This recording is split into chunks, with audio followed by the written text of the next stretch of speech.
Di tempatnya Pak Kasman. Ini Oke, sudah Bu Fitri. baik, alhamdulillah. Mudah-mudahan bisa bertahan di ininya, di Kasman. Baik, saya ulangi. Bismillahirrahmanirrahim. Assalamualaikum warahmatullahi wabarakatuh.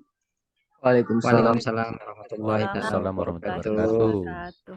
Alhamdulillah pada hari ini kita bisa melaksanakan kuliah tamu untuk mata kuliah Educational Design Research.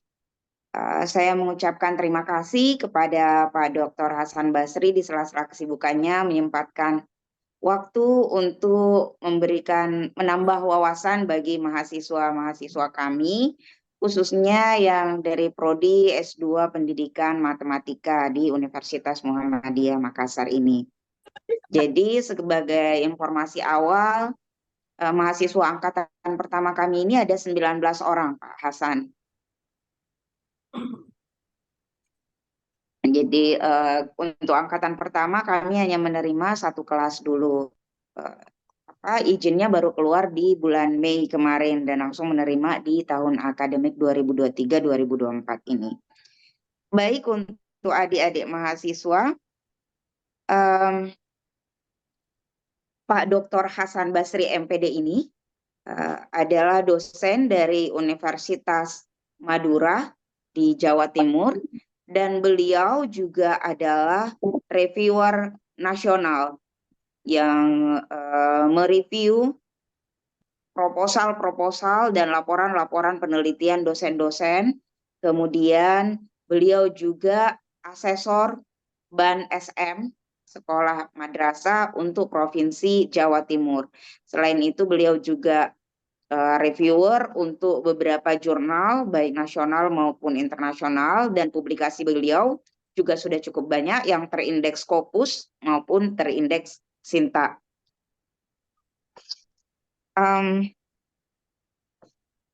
Nanti mungkin akan dipaparkan sekilas juga oleh Pak Hasan Basri bagaimana pengalaman-pengalamannya selama ini.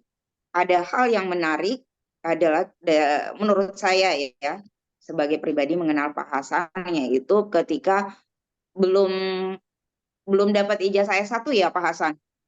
Betul. Baru Bu Fitri. selesai S1, belum pegang ijazahnya, tapi beliau sudah mengikuti program mengajar di Bintuni, Papua. Ini ada mahasiswa kami juga dari Papua nih, Bintuni juga. Oh ya, sudah bergabung. Siap, hadir. Ini Pak Hasan sempat mengajar di Bintuni untuk belum zaman-zaman dulu kayak SM3T begitu ya Pak Hasan. Tapi belum Beda. program SM3T.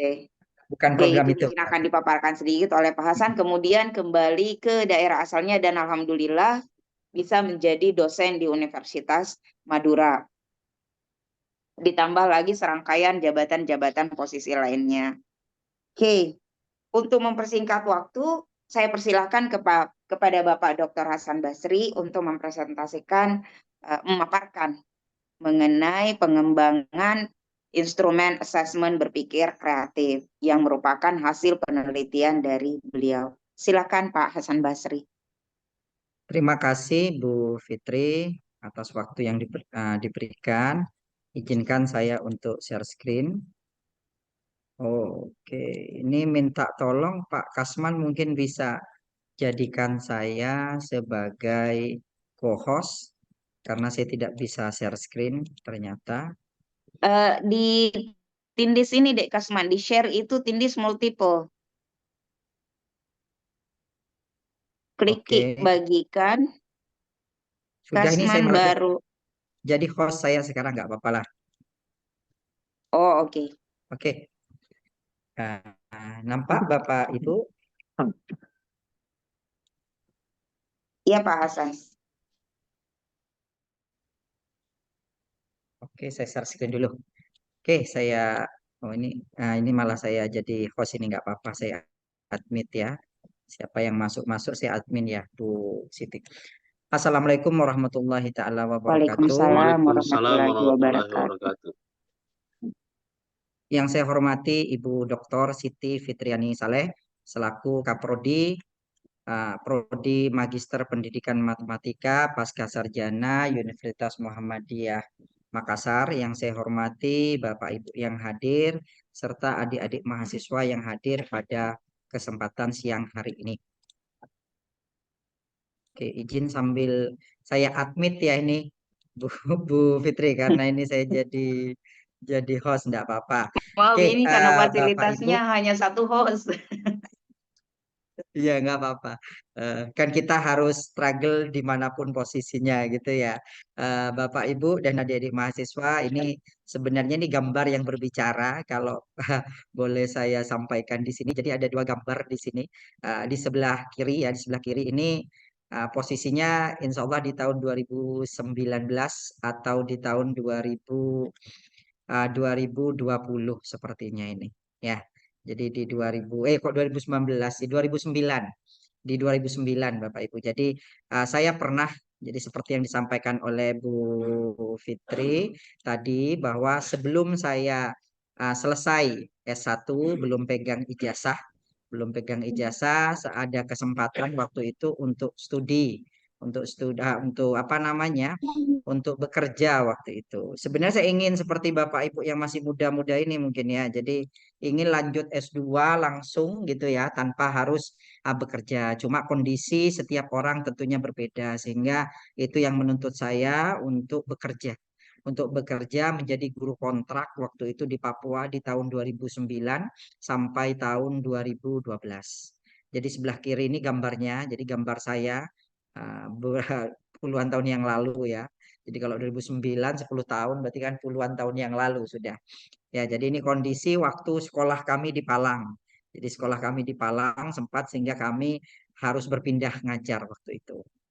Ya, sedangkan yang sebelah kanan ini agak sudah bulat ya, karena memang ini baru ini, tapi sekitar 2022 pada saat saya visitasi di Malang. Jadi saya sama dengan Bu Dr. Siti Fitriani juga sebagai asesor Ban SM. Perlu saya ralat juga tadi Bu Fitri. Jadi saya sebagai reviewer Dewan Pendidikan Tinggi, bukan reviewer proposal penelitian. Jadi yang saya lakukan di sini sebagai reviewer PKKM, hibah institusi atau matching fund. Jadi sekarang Bapak Ibu memang pendanaan kementerian yang besar itu di dua program itu. Jadi program hibah PKKM dan matching fund seperti itu. Ya, itu mungkin sekilas Bapak Ibu terkait dengan apa namanya riwayat hidup. Ini sangat menarik sekali. Jadi minggu kemarin tepatnya Bu Fitri menyampaikan Pak Hasan bisakah untuk menjadi apa namanya memberikan sedikit apa yang saya tahu terkait dengan pengembangan instrumen karena memang disertasi saya itu terkait dengan pengembangan instrumen asesmen berpikir kritis. Nah, Alhamdulillah, jadi sudah diberi kepercayaan oleh Bu Fitri sehingga mau nggak mau saya harus senang sekali. Saya senang sekali untuk bisa berbagi karena otomatis saya harus membuka lagi disertasi saya karena memang disertasi saya ini saya tidak kembangkan lagi Bapak Ibu dan adik-adik mahasiswa karena saya juga agak bingung karena terkait dengan kebijakan ada beberapa. Jadi kalau kita mau mengajukan kenaikan pangkat, penelitian-penelitian yang mirip-mirip dengan disertasi itu malah tidak diakui. Sehingga memang saya stop untuk pengembangan instrumen ini. Oke, Bapak Ibu, saya lanjutkan.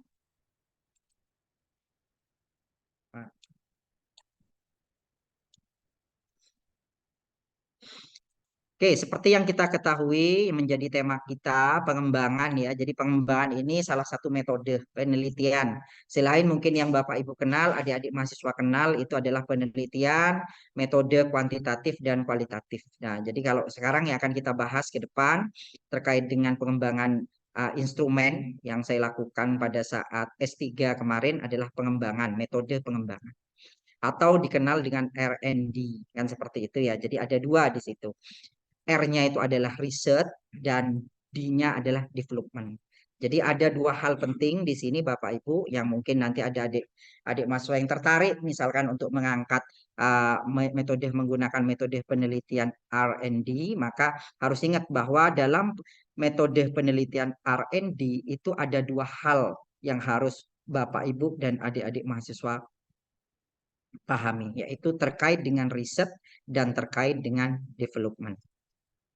Oke, saya lanjutkan Bapak Ibu, model pengembangan. Jadi kebetulan di sini disertasi saya itu pengembangan instrumen assessment.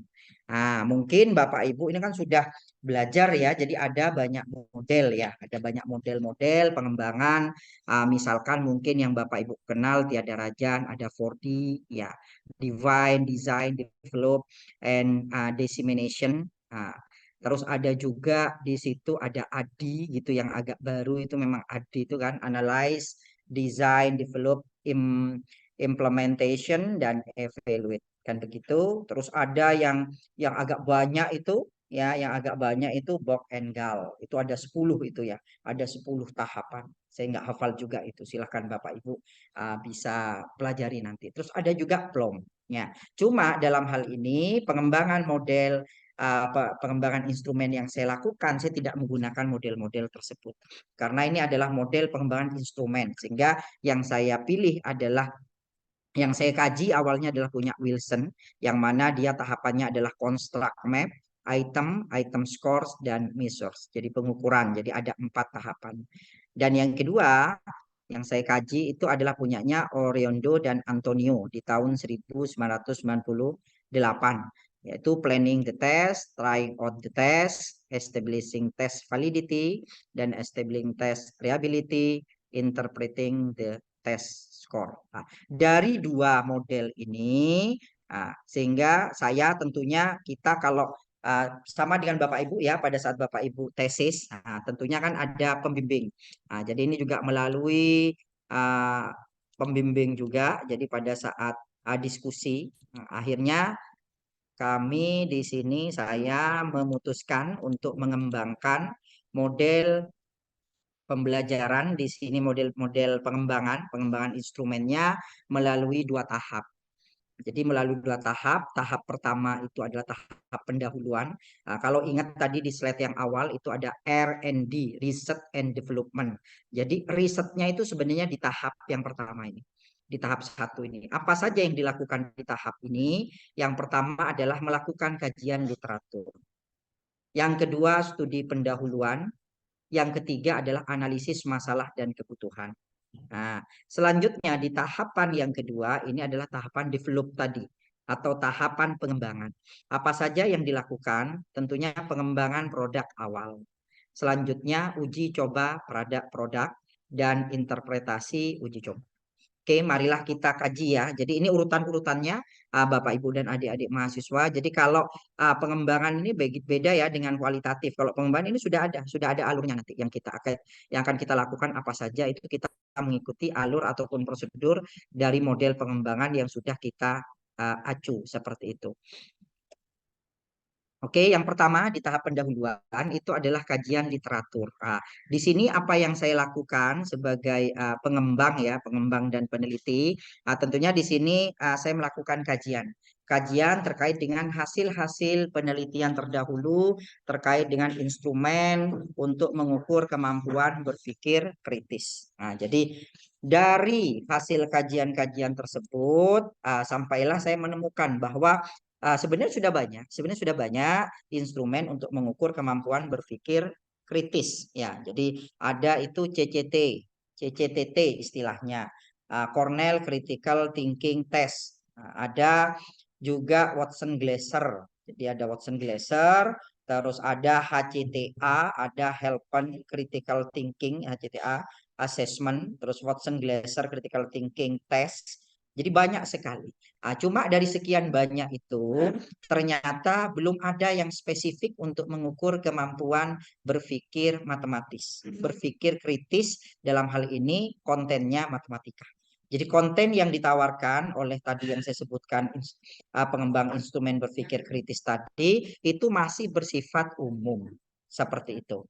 Tentunya yang kedua juga kajian terkait prosedur dan langkah-langkah yang harus digunakan dalam penelitian pengembangan. Jadi itu yang saya kaji. Selanjutnya studi pendahuluan. Apa saja yang dilakukan? Jadi kegiatan ini ya, jadi mengumpulkan informasi atau data yang dibutuhkan yang berhubungan dengan siswa, guru, dan instrumen yang digunakan oleh guru dalam mengukur kemampuan siswa. Jadi ini data, jadi data guru, jadi saya observasi ya, saya wawancarai beberapa guru, ini gurunya, jadi inisial ya, saya pakai inisial, jadi pendidikannya lama mengajar. Kenapa saya mengambil lama mengajar 10 tahun ya. Jadi 10 tahun, minimal 10 tahun ke atas. Kenapa? Karena ya seperti yang kita ketahui semakin lama ya, semakin lama guru mengajar tentunya pengalamannya semakin banyak. Seperti itu. Walaupun itu bukan menjadi indikator utama seperti itu ya Bapak Ibu, tapi dalam hal ini saya jadikan itu sebagai indikator utama. Walaupun banyak indikator yang lain tentunya guru itu berpengalaman. Selanjutnya analisis. Jadi saya juga melakukan analisis. Jadi saya minta instrumen-instrumen mereka, instrumen-instrumen dari Bapak Ibu guru ya, Bapak Ibu guru terutama terkait dengan materi fungsi dan relasi. Nah, jadi saya minta kepada Bapak Ibu guru terkait dengan tes yang diberikan. Setelah itu saya lihat, ya saya analisa. Nah, ternyata apa? Aspek kognitif yang diukur itu terkait dengan pemahaman, aplikasi, menganalisis, memahami, aplikasi, analisis, memahami, mengaplikasikan, interpretasi, mengetahui, memahami, mengaplikasikan. Jadi Bapak Ibu tentunya di sini kan sudah pasca ya, pasca sarjana S2 tentunya tahu bahwa tingkatan dalam taksonomi Bloom ya, dalam taksonomi Bloom kita tahu ya mulai dari mengingat, memahami, mengaplikasikan, terus ada mengevaluasi, ada menganalisis dan yang terakhir itu kan create ya, menciptakan. Nah, jadi kalau dilihat dari itu terlihat bahwa aspek kognitif yang diukur itu masih yang tingkat rendah seperti itu. Mayoritas tingkat rendah atau low order thinking skill. Selanjutnya, Bapak Ibu, nah dari studi pendahuluan ini juga saya melakukan penelitian. Seperti yang saya sampaikan tadi di awal, bahwa R&D itu adalah Research and Development. Jadi jangan lupa ada riset di situ. Ada kajian-kajian di situ. Di sini saya juga melakukan riset ya. Berdasarkan penelitian telah dilakukan oleh Basri dan kawan-kawan di tahun 2019 diperoleh informasi bahwa kemampuan berpikir kritis siswa termasuk dalam kategori rendah. Oke, sambil lalu saya admit ya, karena ini ada yang bergabung. Nah, seperti itu. Ini saya tunjukkan untuk artikelnya. Oh, sebentar. Kayaknya nggak bisa ya. Saya stop aja dulu. Oke, saya tunjukkan dulu untuk artikelnya.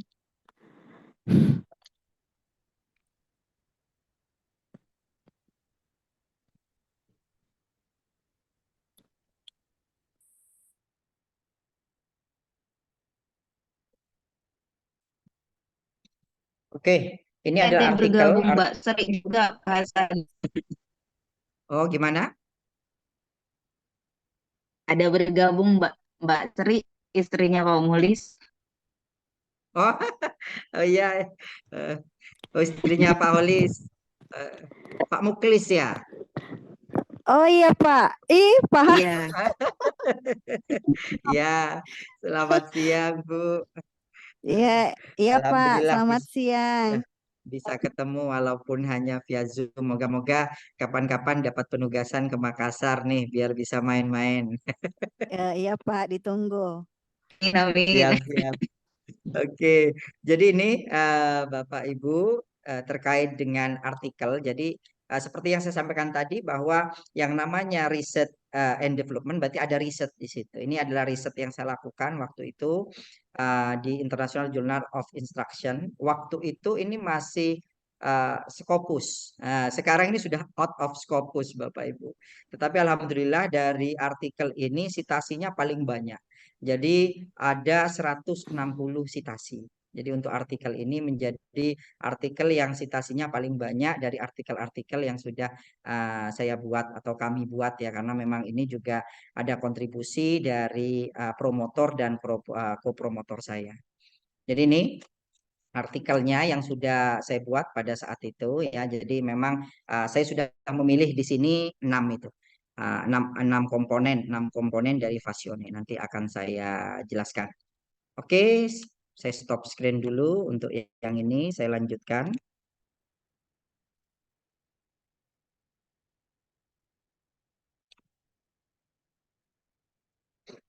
Oke, saya lanjutkan. Berdasarkan penelitian tadi,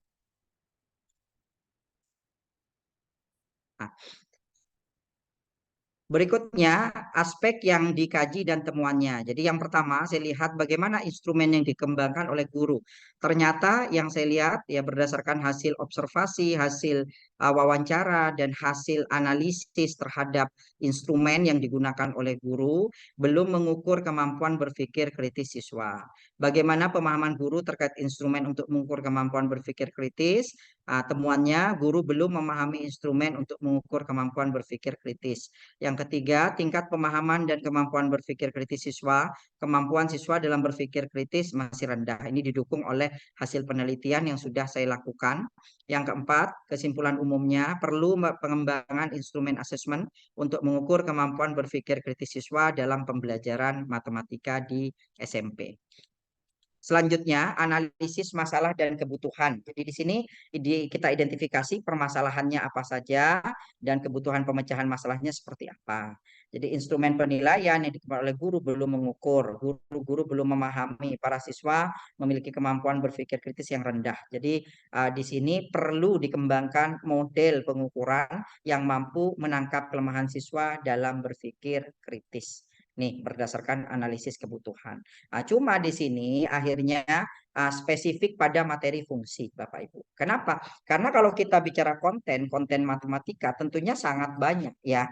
Mulai dari ada geometri, kita mengenal aljabar, kita mengenal juga terkait analisis data, peluang dan lain sebagainya. Jadi perlu tentunya untuk membuat suatu instrumen yang baik, yang valid, yang reliable, tentunya kita harus berfokus pada satu materi. Kenapa saya pilih fungsi pada saat itu? Karena materi fungsi ini kan tentunya banyak kaitannya dengan materi-materi yang lain. Semisal pada aljabar dan materi matematika yang lain, Bapak Ibu. Oke, saya lanjutkan. Pengembangan produk. Jadi yang setelah tadi kita lakukan risetnya, selanjutnya adalah kita lakukan pengembangan. Tentunya pengembangan di sini kita melalui pengembangan dari produk awal terlebih dahulu, Bapak Ibu. Jadi apa saja yang dilakukan pada tahapan ini dalam penyusunan instrumen awal, tentunya harus menentukan tujuan penyusunan instrumen.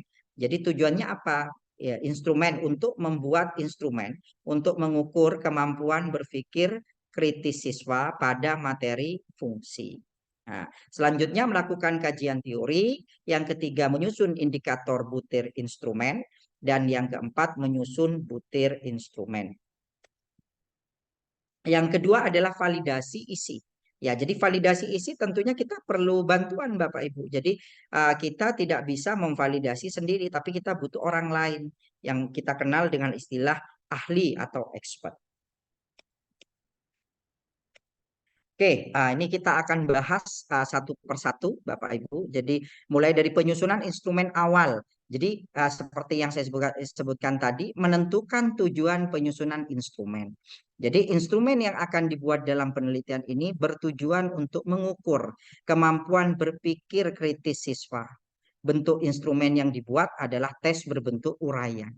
Mengapa saya memilih tes berbentuk uraian? Tentunya Bapak Ibu, proses berpikir anak kalau hanya dengan soal pilihan ganda tidak akan nampak.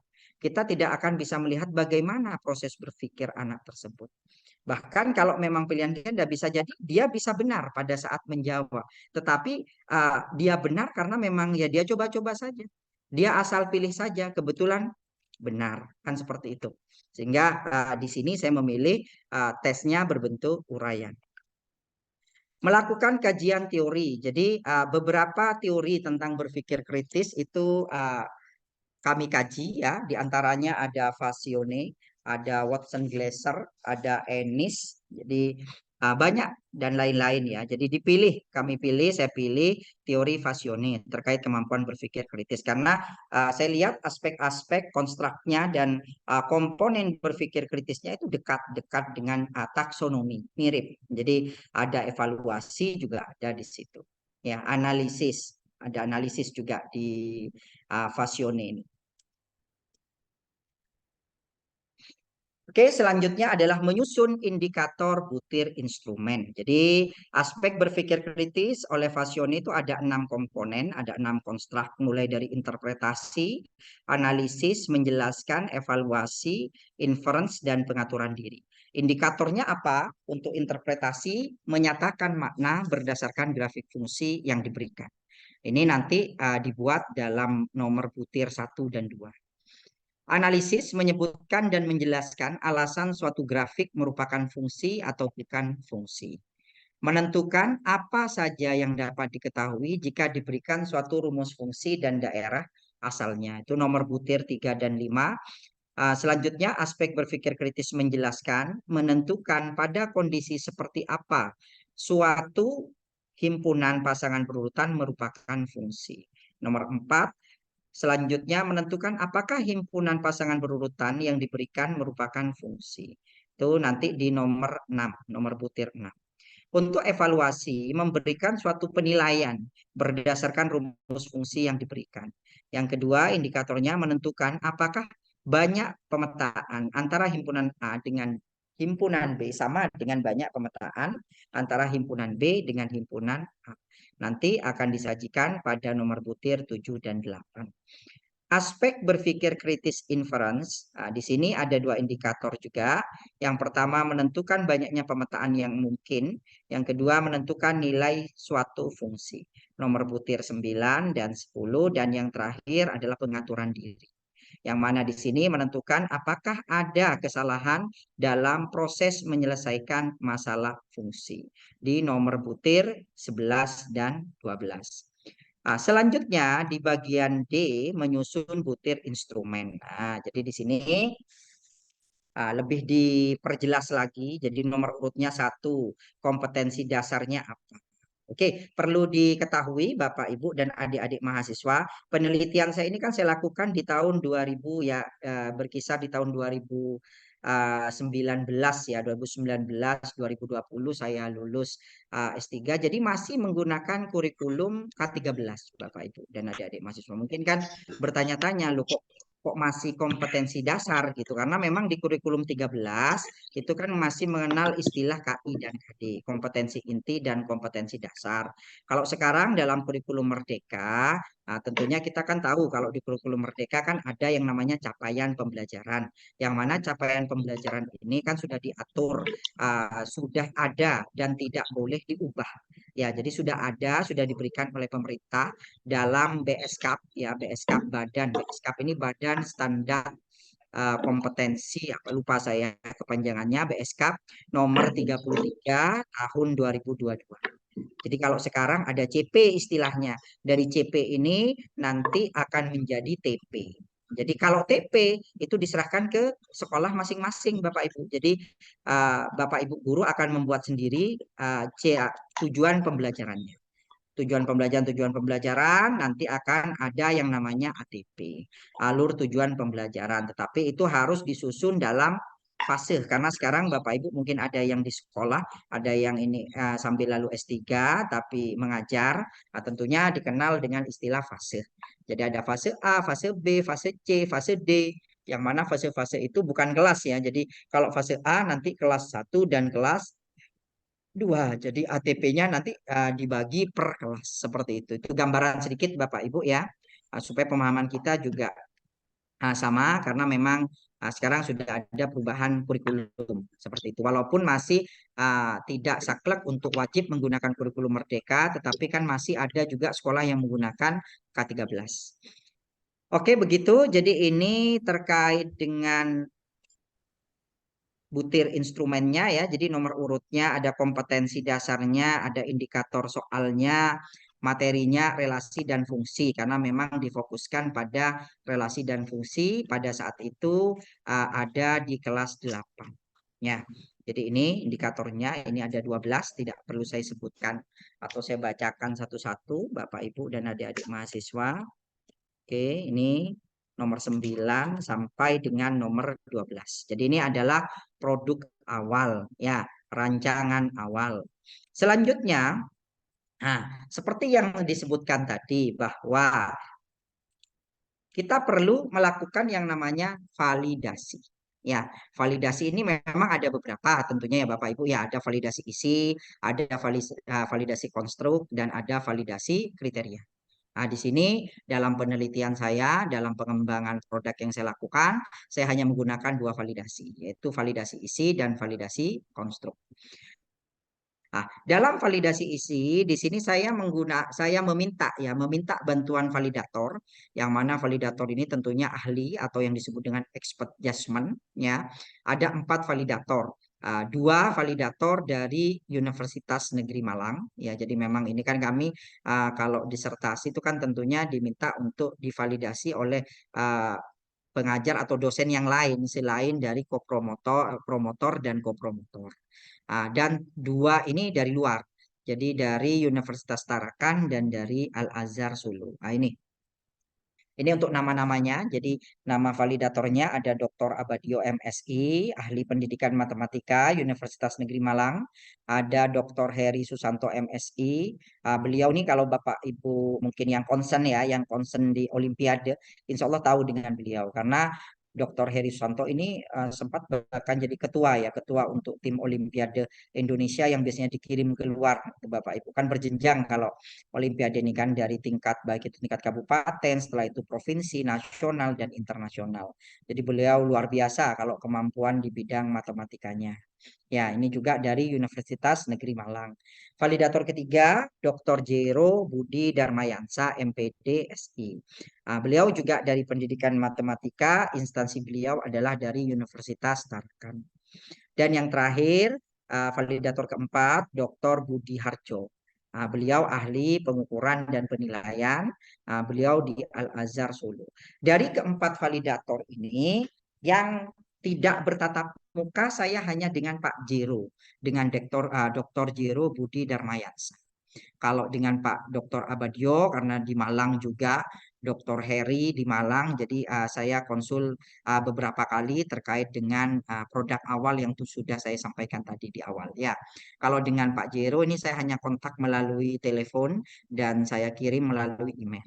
Sedangkan untuk Pak Budi, Dr. Budi Harjo, ini akhirnya saya berangkat ke Solo, ya, ke Solo untuk menemui beliau karena memang untuk disertasi saya maupun Bu Fitri ya maupun Bu Fitri ini kami kan sebagai mahasiswa yang memperoleh beasiswa Budi DN sehingga memang ada anggaran untuk penyelesaian disertasi seperti itu sehingga saya ke Solo waktu itu jalan-jalan ke Solo untuk menemui Pak Budi Harjo. Oke, selanjutnya setelah validasi isi, tentunya setelah validasi ini ada revisi, ya, ada revisi. Nah, ini penting ya. Jadi jangan sampai revisi-revisi itu tidak dipaparkan. Misalkan nanti Bapak Ibu atau adik-adik mahasiswa nanti melakukan apa namanya pengembangan ya ataupun nanti disertasinya itu terkait dengan menggunakan metode pengembangan, ya revisi itu penting. Jadi sebelumnya seperti apa, setelahnya seperti apa, itu perlu disampaikan sehingga nampak gitu loh progresnya dan perubahan-perubahannya. Seperti ini. Ya. Jadi ini seperti penilaian, ini dikoreksi juga.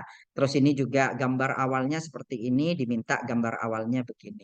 Ya tentunya validator beliau kan expert ya, expert judgment. Jadi beliau tentunya lebih tahu kenapa kok dirubah begini. Oh ternyata beliau ingin melihat gitu kan, apakah siswa bisa melihat kalau ini itu sebagai suatu fungsi gitu kan ya, suatu fungsi pada saat. Nah ini kan kalau kita bicara fungsi sama tidak itu kan tergantung dari domain dan kodomainnya. Seperti itu. Oke, jadi ada beberapa soal ya, ada beberapa soal yang perlu revisi di sini. Nah, ini ya, jadi ada beberapa di sini ya, seperti ini ya. Jika diberikan suatu fungsi fx sama dengan 2x-5 x anggota bilangan real selain disajikan dengan persamaan fungsi, penyajian fungsinya cocok untuk fungsi tersebut adalah berikan alasan Anda. Ini diminta untuk dirubah. Diberikan fungsi fx sama dengan 2x-5 dengan x anggota himpunan bilangan bulat. Apa saja yang Anda ketahui tentang fungsi tersebut. Seperti itu. Jadi kita menyesuaikan ya. Jadi kita menyesuaikan dengan pendapat dari expert judgment. Kita juga sebenarnya bisa juga berargumen misalkan kalau memang kita pikir itu tidak perlu direvisi. Tapi tentunya kita juga harus mengkonfirmasi gitu. Jangan sampai Bapak Ibu atau adik-adik mahasiswa merasa oh ini nggak begini, tetapi apa yang menjadi argumen dari Bapak Ibu atau adik-adik mahasiswa malah salah kan seperti itu. Jadi tetap harus melakukan koordinasi dengan validator yang sudah dipilih. Nah, oke, tentunya setelah dilakukan validasi dan lain sebagainya ada penilaian di situ. Ya, ada penilaian setelah dinilai dari nomor item 1 sampai 12 ya dari aspek konstruksinya, dari aspek bahasanya ternyata dianggap ini sangat layak kecuali nomor 9. Jadi nomor 9 ini layak ya. Ini tergantung dari range-nya ya Bapak Ibu ya. Jadi Bapak Ibu silahkan itu kan banyak ya referensi-referensi. Ini saya tidak cantumkan ya. Sekian sampai sekian apa, sekian sampai sekian apa. Yang penting jelas ya. Yang penting apa yang Bapak Ibu cantumkan itu jelas referensinya. Oke, saya lanjutkan. Selanjutnya setelah uji validasi isi tadi ya dengan expert judgment, tentunya perlu uji keterbacaan. Jadi di sini saya juga berkonsultasi dengan dosen, dengan promotor maupun kopromotor. Jadi perlu uji keterbacaan. Jadi di sini ada 21 siswa yang kami berikan instrumen untuk melihat bagaimana uji keterbacaannya. Oke, ini berdasarkan uji keterbacaan, ini dari segi waktu. Jadi ada dua hal yang kami peroleh dari segi waktu, ternyata 70 menit itu kurang. Ya, sehingga berdasarkan uji coba ini maka ditambahkan. Dan pada soal nomor 1 juga. Nah, di sini ada juga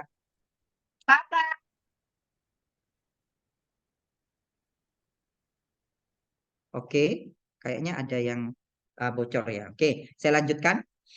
Terkait dengan soal nomor 1, ternyata ini waktu dianggap sebagai lama, bukan menandakan keterangan waktu. Sehingga hal-hal yang sudah kita peroleh pada saat uji keterbacaan kita gunakan sebagai dasar untuk melakukan revisi lagi. Seperti itu. Oke, setelah uji coba tadi ada uji coba keterbacaan, dilanjutkan dengan uji coba terbatas. Uji coba terbatas di sini kami menggunakan 150 siswa dari 2 sekolah. Jadi ada 150 siswa yang kami berikan tes ini dari 2 sekolah. Kenapa kok memilih 2 sekolah dan sebagainya? Ini tentunya juga berdasarkan beberapa pertimbangan. Jadi memang disampaikan Sugiono itu bahwa kalau untuk uji terbatas ya uji skala kecil itu cukup 1 sampai 3 sekolah gitu. Sehingga saya mengambil yang 2 sekolah. Pengukuran jadi melalui uji coba terbatas ini pun interpretasinya kita lakukan juga dengan melihat validitas konstruk melalui metode konfirmatori faktor analisis. Nah ini bagian yang tersulit Bapak Ibu dan adik-adik mahasiswa, bagian tersulit dari disertasi saya sebenarnya karena memang ini itu saya akhirnya konsultasi, akhirnya banyak belajar juga dengan mahasiswa S3 di UNY. Ya, jadi terkait dengan ini pakai LISREL ya. Kalau ditanya sekarang saya sudah lupa karena ini sudah berapa tahun yang lalu dan aplikasinya juga tidak ada di laptop yang ini, ada di laptop yang satunya yang sudah dimuseumkan. Jadi ini juga prosesnya agak panjang ini untuk bisa tahu bagaimana caranya membuat apa namanya ini path diagram CFA first order. Jadi ini pada saat uji coba terbatas. Loading faktornya jadi hubungan ya, jadi hubungan antara apa namanya inferensi dengan butir inferensinya, analisis dengan butir analisis yang ada 2 kan setiap komponen ini kami bagi dengan 2. Kami representasikan dengan 2 soal. Jadi loading faktor untuk semua jalur tidak kurang dari 0,4. Dengan demikian dapat dikatakan bahwa koefisien jalur memiliki arti atau meaningful dalam mengukur konstruknya. Jadi itu. Jadi saya menggunakan validitas konstruk dengan menggunakan bantuan LISREL. Oke, ini uji coba produk sama. Jadi ini melihat dari nilai T value-nya Jadi T-value-nya juga untuk semua item lebih besar sama dengan 1,96. Dengan demikian dapat dikatakan bahwa semua item itu signifikan dalam mengukur konstruknya.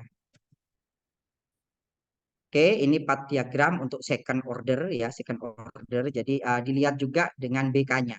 BK ini berpikir kritisnya. Ya, jadi berpikir kritisnya dengan second order diuji coba secara terbatas. Ya, ini juga sama, tidak kurang dari 0,4, artinya dapat digunakan meaningful. Terus selanjutnya ini ada juga yang uji T-nya dari second order-nya juga. Dari uji terbatas sama lebih besar dari 1,96. Nah, dengan demikian dapat dikatakan bahwa semua item signifikan dalam mengukur konstruknya. Nah, selanjutnya setelah uji coba secara terbatas, tentunya nanti akan ada uji coba diperluas. Jadi di sini uji coba diperluas, kami memberikan instrumen tersebut kepada 369 siswa dari 5 sekolah. Namanya juga diperluas, jadi tentunya lebih banyak daripada uji coba terbatas yang tadi sudah kita bahas. Selanjutnya sama, jadi sama di sini juga dilakukan pengujian konstruknya ya untuk melihat validitas konstruknya melalui metode CFA juga gitu loh. Jadi ini pun metode begini-begini Bapak Ibu dan adik mahasiswa, kita juga nggak perlu tahu bagaimana caranya, boleh. Misalkan Bapak Ibu punya data diminta untuk orang lain menganalisis, nggak masalah. Yang penting Bapak Ibu tahu, oh ini lebih dari 0,4 artinya apa, bisa digunakan dan lain sebagainya. Yang penting tahu maknanya. Ya, kalau urusan pemrogramannya nggak perlu tahu, nggak masalah. Oke, uji coba produk dan interpretasi sama dengan tadi. Jadi ada uji T-nya juga di sini. Oke, selanjutnya yang ini juga sama ya. Jadi ini yang second ordernya yang kita lakukan. Sama, tidak ada yang kurang dari 0,4. Ini yang terakhir ya second order untuk uji T-nya. Selain itu tadi juga belum dibahas yang diterbatas sepertinya. Kita juga melihat konstruk reliability. Ya, reliabilitasnya dilihat. Diperoleh bahwa konstruk reliability-nya itu 0,884. Ini sudah bisa artinya sudah reliable ya, sudah reliable atau konsisten ya Bapak Ibu ya. Jadi konsisten, dia konsisten. Kalau reliable ini kan konsisten. Jadi ajek gitu kan. Beda dengan validitas. Kalau validitas kan terkait dengan sejauh mana kebenaran sesuatu yang diukur seperti itu. Oke, Bapak Ibu, jadi dari proses yang dilakukan tadi, mulai dari proses riset ya, kalau di saya di tahap pendahuluan ya, dengan beberapa kegiatan-kegiatan di situ yang sudah dilakukan dan tentunya melalui juga develop atau pengembangan tahap 2, kalau di saya tahap 2 pengembangan, maka kita simpulkan berdasarkan hasil R&D tadi diperoleh kesimpulan bahwa instrumen asesmen telah valid dan reliable sehingga dapat digunakan untuk mengukur kemampuan berpikir kritis siswa SMP hanya pada materi fungsi. Jadi ini penelitian ini juga ada keterbatasannya. Keterbatasannya adalah dia itu valid dan reliable pada materi fungsi saja. Ya, jadi nanti bisa untuk materi-materi yang lain bisa dicoba juga. Yang kedua, instrumen asesmen berpikir kritis pada penelitian ini adalah satu kesatuan yang utuh dari soal nomor 1 sampai dengan nomor 12 yang tidak terpisah-pisah. Perlu diketahui bahwa instrumen yang tadi dibuat itu satu kesatuan. Ya, dari interpretasi, ya, terus ada analisis, ada evaluasi, ada inference, ada self-regulation, itu satu kesatuan. Maksudnya gimana? Mungkin Bapak Ibu sering mendengar istilah test TOEFL gitu ya. Pada test TOEFL itu kan ada beberapa bagian juga di situ. Ya, dan itu satu kesatuan. Satu kesatuan. Jadi kalau bisa ini nilainya segini, oh berarti tes TOEFL-nya bagus kan seperti itu. Ya, jadi dalam tes TOEFL kan ada reading, ya ada reading, ada listening, ada structure kan begitu. Ada 3 bagian. Ini sama. Kalau ini ada 6 bagian. Ya, itu saja mungkin Bapak Ibu dan adik-adik mahasiswa yang bisa saya paparkan. Terima kasih dan matur sekelangkong. waktu saya kembalikan lagi kepada Ibu Siti, Ibu Dr. Siti, sahabat dan teman saya.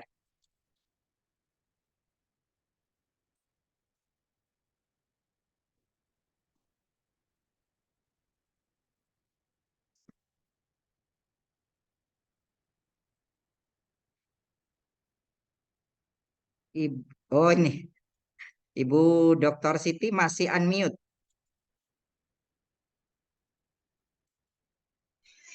Baik, terima kasih banyak Pak Hasan Matos Sakalangkong atas pemaparannya. Ada beberapa hal yang saya notice catat di sini yang perlu diperhatikan oleh adik-adik mahasiswa terkait R&D penelitian desain. Penelitian desain, yaitu yang pertama bahwa di R&D itu ada dua hal penting yang perlu kita lihat, yaitu terkait riset dan pengembangan. Bukan hanya sekedar penelitian saja, tapi juga ada pengembangan. Kemudian tadi Pak Hasan sempat menyebutkan bahwa instrumen berpikir kritis itu sebenarnya sudah banyak, tapi masih umum. Nah, dari sini Pak Hasan berhasil menggali bahwa diperlukan instrumen berpikir kritis matematis untuk siswa dan difokuskan pada materi fungsi. Nah, itu jadi kebaruan untuk penelitian Pak Hasan. Adik-adik mahasiswa, Bapak Ibu mahasiswa juga bisa mulai memikirkan, wah ini penelitian sudah banyak nih, apa ya yang berbeda, apa ya yang bisa jadi kebaruannya. Kalau Pak Hasan tadi menemukan bahwa instrumen yang akan dia kembangkan berpikir kritis matematis untuk materi fungsi. Lalu Pak Dr. Hasan Basri membatasi di materi fungsi, dan itu menjadi keterbatasan dari penelitian beliau, tapi ini menjadi peluang bagi peneliti-peneliti lain untuk membuat penelitian serupa dengan materi yang berbeda. Kemudian, yang menarik juga dari pemaparan Pak Dr. Hasan Basri tadi adalah di studi pendahuluan, Pak Dr. Hasan sudah mengutip artikel yang dia buat sendiri. Ini menunjukkan bahwa untuk penelitian pengembangan, kita bisa melakukan studi pendahuluan. Tadi sudah dipaparkan oleh Pak Hasan Basri, ada beberapa guru yang diamati, lalu dilihat bagaimana instrumen yang digunakan selama ini di sekolah, dan itu diangkat jadi satu artikel penelitian. Dan bagi adik-adik mahasiswa yang melakukan ini, studi pendahuluan, lalu dipublish di jurnal, itu bisa menjadi artikel prasyarat untuk ujian. Jadi tidak harus menunggu hasil penelitian ini jadi baru dibuatkan artikel, karena itu malah akan menghambat kita untuk selesai. Gitu ya Pak Dr. Hasan. Betul sekali Bu Kemudian, Dr. Fitri. Oke, kemudian ada juga yang diungkapkan tadi Pak Dr. Hasan bahwa Pak Dr. Hasan mendapatkan hibah disertasi, penyelesaian disertasi. Sekedar informasi juga untuk adik-adik mahasiswa, Bapak Ibu mahasiswa, baik yang di S2 maupun S3, pemerintah juga menyediakan hibah tesis magister, dan untuk disertasi juga ada, dan itu dikompetisikan. Setiap tahun ada. Jadi silahkan dibuat proposalnya sebaik mungkin, lalu diusulkan, nanti akan berkolaborasi dengan pembimbing. Boleh jadi nanti yang review Pak Hasan ya, karena beliau adalah reviewer nasional. Kemudian hal lain yang saya catat di sini adalah Pak Hasan tadi memaparkan bagaimana instrumennya sebelum dan setelah revisi. Ini poin penting yang membedakan penelitian desain research, penelitian pengembangan dengan mixed method, atau dengan kuantitatif atau dengan kualitatif. Di mixed method, di R&D kita betul-betul memperhatikan proses. Ya, jadi proses itu dari studi pendahuluan itu yang diceritakan, sebelum dan sesudah revisi itu yang diceritakan, bukan hanya berfokus pada hasil. Ini yang membedakan dengan penelitian-penelitian yang lain. Dan dari pembaca yang membaca laporan atau artikel hasil penelitian kita belajar dari proses yang kita ceritakan, bukan sekedar hasil. Itu mungkin beberapa catatan penting dari apa yang sudah dipaparkan oleh Pak Dr. Hasan Basri. Terima kasih banyak atas sharing knowledge-nya untuk hari ini untuk mahasiswa-mahasiswa kami. Selanjutnya saya membuka kesempatan kepada adik-adik mahasiswa, Bapak Ibu mahasiswa, jika ingin mengajukan pertanyaan terkait dengan apa yang telah dipaparkan oleh Bapak Dr. Hasan Basri. Silakan bisa raise hand. KBK bisa? Oh iya, Ibu Itu Sri Bu Sri, Supriyati. Bu Sri, ya. Iya, baik. Terima kasih banyak. Assalamualaikum warahmatullahi wabarakatuh. Waalaikumsalam Waalaikumsalam warahmatullahi wabarakatuh. Sangat menarik sekali apa yang sudah dipaparkan. Saya lebih ke bidang PAUD, Pak. Saya sangat tertarik kalau di PAUD untuk instrumen asesmen itu apalagi tidak ada yang mengikat, Pak.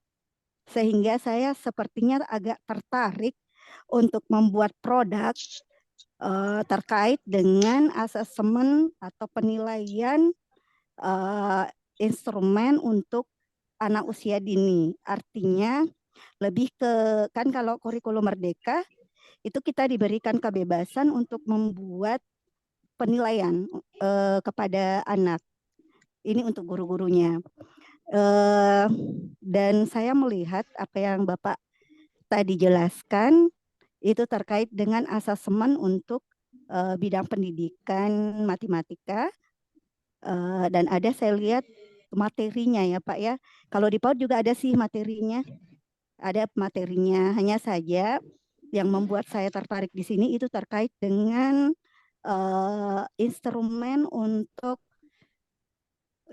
asesmen untuk PAUD. Jadi yang saya ingin tanyakan di sini Pak ya, kira-kira kalau seperti ini, apakah instrumen yang akan saya buat, produk yang akan saya buat terkait dengan instrumen asesmen untuk gurunya saja, atau ada yang diberikan juga kepada anak? Seperti itu Pak. Itu yang pertama. Yang kedua, dalam pembuatan apalagi pembuatan instrumen ini, kan kalau di PAUD ada 3 capaian pembelajaran yang akan kita lihat untuk pengembangannya. Yang pertama adalah nilai agama dan budi pekerti, kemudian jati diri anak, kemudian yang terakhir adalah dasar-dasar literasi dan numerasinya.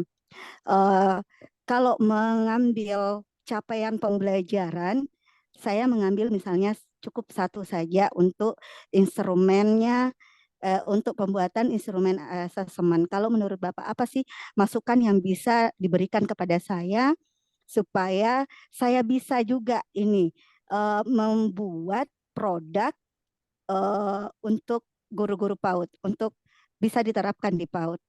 Seperti itu Pak, terima kasih. Assalamualaikum warahmatullahi wabarakatuh. Waalaikumsalam warahmatullahi wabarakatuh.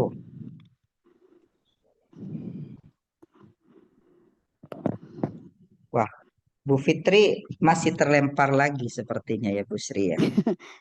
Iya, Pak. Ya. Bisa Oke. lanjut Pak Hasan. Saya tidak langsung menangkap ya. betul tadi terlempar. Saya Ya. saya nunggu moderator soalnya ini. Oke, Silakan, terima kasih. silakan. Maaf. Terima kasih Bu Sri. Terima kasih Bu Sri atas ini pertanyaannya. Ini Bu Sri kalau boleh tahu Bu Sri ini sedang menempuh S2 atau malah S3 pendidikan ini? S3 pendidikan Pak. Wah, luar biasa, luar biasa. Ya nggak mau kalah ini dengan Pak Muklis. Oke, terima kasih atas pertanyaannya. Jadi balik lagi begini Bu Sri. Jadi seperti yang saya sampaikan tadi bahwa yang namanya penelitian pengembangan R&D ini pertama tujuan juga harus jelas. Dalam artian begini, kalau Bu Sri tanyakan untuk guru atau untuk siswa, ini balik lagi kepada Bu Sri sebagai peneliti. Bu Sri ingin apa? Tujuannya apa dalam meneliti ini? Apakah memang untuk meningkatkan kompetensi guru, ataukah ingin meningkatkan kompetensi siswa? Jadi ini balik lagi kepada peneliti ataupun pengembang nantinya. Itu yang pertama, Bu Sri, terkait dengan instrumen. Jadi tidak masalah. Ini tidak masalah, balik lagi ke peneliti. Tinggal sekarang sebelum melakukan penelitian dan pengembangan lebih jauh, tentunya proses-proses tadi harus dijalani. Mulai dari proses penelitian. Di dalam proses penelitian ini tentunya tadi ada kajian-kajian. Kita mengkaji literatur-literatur. Saya pikir kalau mahasiswa S2, S3 ini sudah terbiasa mungkin 20, 40, 50 bahkan artikel-artikel untuk direview. Seperti itu. Yang kedua terkait dengan pembuatan instrumen. Jadi kebetulan Bu Sri, ini saya juga tahun ini baru juga untuk mengembangkan instrumen juga perangkat ajar untuk SD ya. Jadi untuk SD modul ajar ya.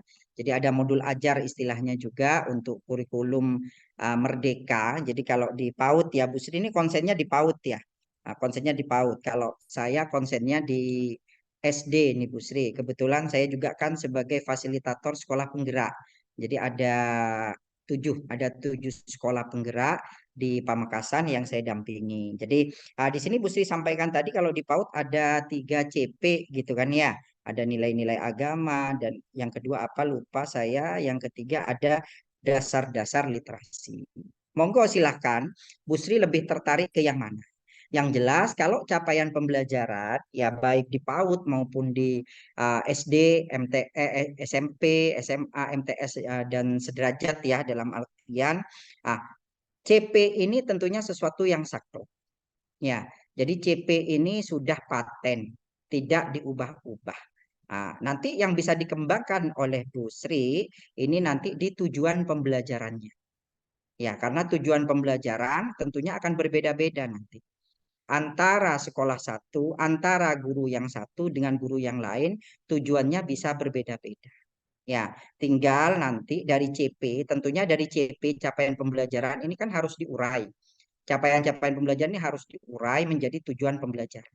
Yang mana tujuan pembelajaran ini kan ada 2 hal yang harus diingat di dalam tujuan pembelajaran itu ada namanya kompetensi, ya, sama ada namanya ruang lingkup. Ya, jadi tinggal itunya saja nanti ya. Jadi kalau CP-nya masih terlalu umum Bu Sri. Kalau CP boleh CP-nya apa, nanti Bu Sri pilih CP-nya apa, terus TP-nya apa. Ya, jadi TP-nya itu nanti yang dikembangkan nanti ya baik itu dalam modul ajarnya, ya modul ajar akhirnya juga nanti ke instrumen-instrumen yang lain. Begitu Bu Sri. Siap. Terima kasih Pak. Sama sukses Bu Sri untuk Insyaallah. S3-nya. Moga-moga segera selesai. Terima kasih. Baru semester 1 Pak. Terima kasih Pak Hasan. Terima kasih Bu Fitri. Amin, amin.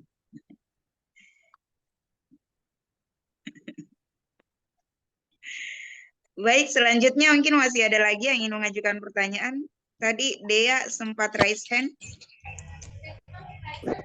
Silakan Dea Nurfidea. Dea. Baik, terima kasih banyak atas kesempatan yang telah diberikan. Perkenalkan, nama saya Nurfidea. Saya mahasiswa Prodi Magister Pendidikan Matematika. Jadi Pak, selama ini model pengembangan untuk mengembangkan instrumen tes yang saya ketahui itu hanya model tipe formative research dari TESMER, yang mana melalui 4 tahapan, ada tahap preliminary, ada self-evaluation, kemudian prototyping, juga field test. Nah, kemudian tadi Bapak sempat menyebutkan ada 2 model pengembangan yang bisa digunakan untuk mengembangkan instrumen assessment. Yang pertama ada model pengembangan Wilson, kemudian ada model Oriondo dan Antonio. Pertanyaan saya Pak, apakah dalam mengembangkan instrumen asesmen seperti ini ada kriteria tertentu dalam memilih model pengembangan yang akan digunakan? Ataukah ternyata semua model pengembangan itu bisa kita gunakan untuk mengembangkan instrumen asesmen? Baik. Saya kembalikan kepada Ibu Fitri, moderator.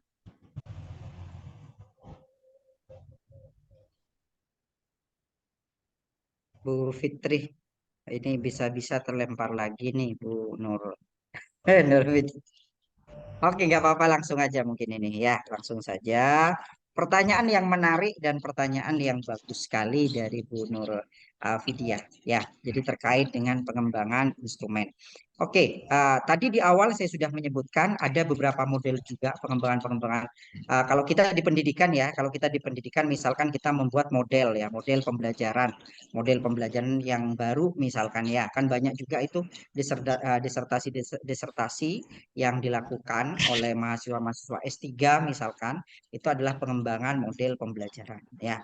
Kita tahu bahwa model pengembangan pembelajaran juga banyak juga model-model pengembangan seperti yang saya sebutkan tadi, ada ADI gitu kan ya, ada ADI, ada 4D ya, ada Bob Engel, terus ada Plum ya, dan masih banyak lagi ya, masih banyak lagi kalau memang kita mau mengkaji. Ya, sekarang seperti yang saya sampaikan tadi di awal bahwa tujuan penelitian kita mau meneliti apa itu lari lagi ke kita ya sebagai peneliti. Nah, jadi Bu Nur Vidya juga begitu. Jadi pada saat Bu Nur Vidya melakukan analisis tadi kan ada kajian juga kan, ada kajian terkait dengan pengembangannya. Nah, itu saya kaji. Saya lihat oh ternyata dari dua itu saya kemas jadi dua langkah, dua tahap, jadi tahap 1 dan tahap 2. Perlu diingat oleh Bu Nur Vidya, pemilihan ini pun ya juga harus didasari dengan FGD ataupun pertemuan-pertemuan yang dilakukan oleh Bu Nur Vidya sebagai mahasiswa tentunya dengan pembimbing. Nah, ini pentingnya ya. Jadi memilih itu oke lah. Oke, saya pilih misalkan, saya mengembangkan model pembelajaran. Saya milih 4D misalkan. Sebenarnya nggak ada masalah sih. Kalau menurut saya, ini hemat saya nggak ada masalah. Karena siklusnya itu tinggal kita ikuti saja. Kalau pengembangan kan begitu, tinggal kita ikuti. Cuma kita perlu kesepakatan. Sebagai mahasiswa tentunya tidak hanya, jadi ini juga kesuksesan ya. Kesuksesan Bapak Ibu nanti adik-adik mahasiswa ini bisa menyelesaikan uh, kalau tesis ya, menyelesaikan tesisnya dengan baik, tentunya perlu koordinasi. Jadi pada saat Bu Nur Vidya sudah melihat, oh ini ada model ini, konsultasikan itu dengan dosen pembimbing. Ya, karena tentunya nanti masukan-masukan dari dosen pembimbing itu juga sangat penting untuk keberlangsungan Bapak Ibu dalam menuliskan tugas akhirnya dalam hal ini tesis maupun disertasi. Jadi balik lagi ke tujuan penelitian, Bapak Ibu lebih cenderung cocok ke yang mana ya, yang mana silahkan, tetapi perlu diingat kalau Bapak Ibu masih statusnya sebagai mahasiswa, maka perlu adanya komunikasi dua arah dengan pembimbing. Seperti itu Bu Nur Vidya.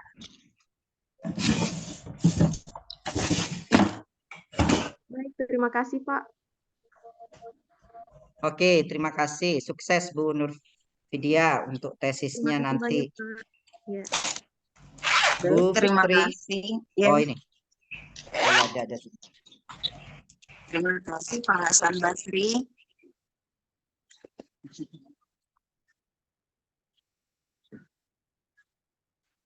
Amin. Pendaftar pertama nih Pak Hasan dan Nur Vidya. Wah, sampai inget ini buka prodi ini ya. Pendaftar pertama. Ini berarti harus lulus pertama juga. Baik, ini Bu jadi Dr. tadi Fitri. ada kata kunci dari Pak Hasan Basri. Oh iya. Ada kata kunci dari Pak Dr. Hasan Basri yang perlu diingat baik betul oleh adik-adik mahasiswa maupun Bapak Ibu mahasiswa. Kunci dari kita melaksanakan penelitian adalah jalin komunikasi dan konsultasi terus dengan pembimbing. Gitu ya. Baik, mungkin masih ada lagi yang ingin mengajukan pertanyaan, silakan raise hand.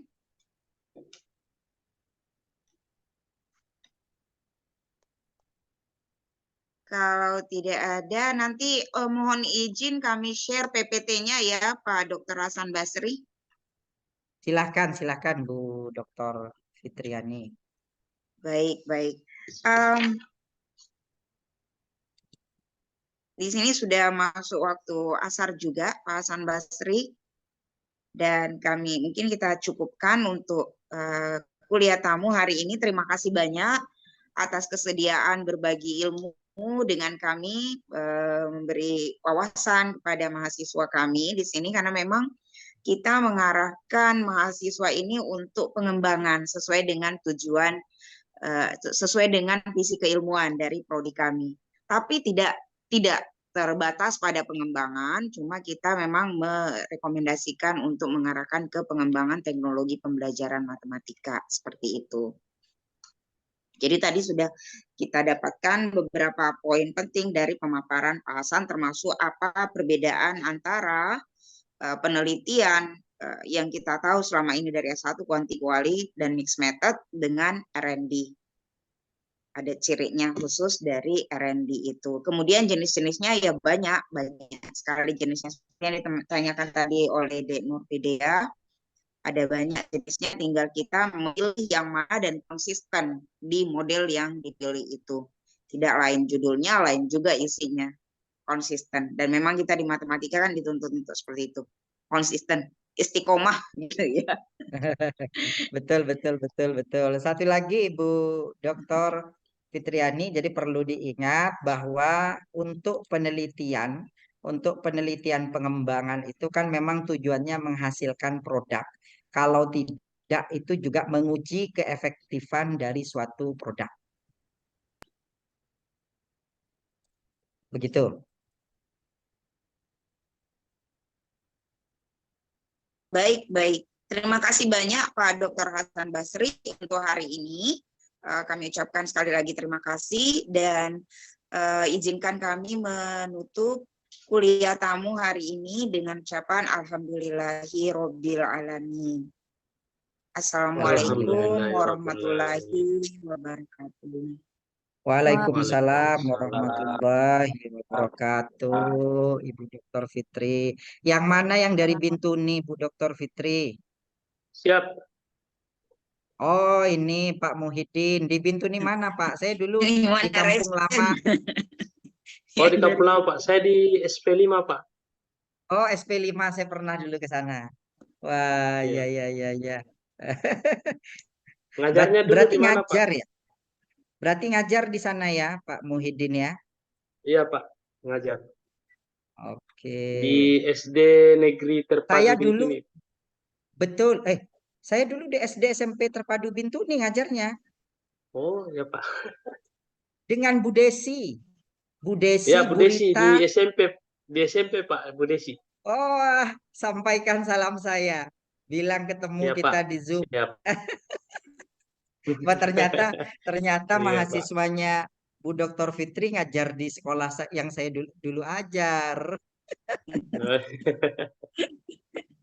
Iya, Pak. Aduh. Iya. Saya di sini sudah menempati beberapa tempat, Pak. Sudah pernah di daerah tertinggal terpencil, terus ke pesisir. Nah, terakhir pas terangkat ASN di SD Negeri Terpadu. Minta karakah, Mak. Kapan-kapan minta kirimi karakah, Mak. Keraka banget di sini. Oh, ini saya bilang emak akhirnya. Muncul sudah. Iya Bapak Ibu, jadi buka prodi ini luar biasa. Jadi yang paling banyak traktir saya makan bisa buka stop prodi record. ini. Sebentar Pak Hasan, bisa dialihkan ke Kasman supaya dia stop record. Boleh. Kita cerita lepas. Silahkan. Oh, ini saya ya. Iya, maksudnya harus. Sebentar. Saya sebagai host ini.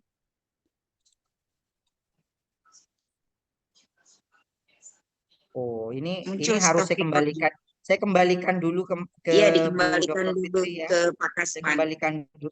Oh, ke Pak Kasman. Saya kembalikan ke Pak Kasman aja ya. Ke Pak Kasman. Oh iya, oke. Ya. Ya, saya kembalikan ke Pak Kasman. Pak Kasman. Ya, kalau di saya nanti yang merekod saya nanti. Maaf Pak. Di Kasman bisa di stop record.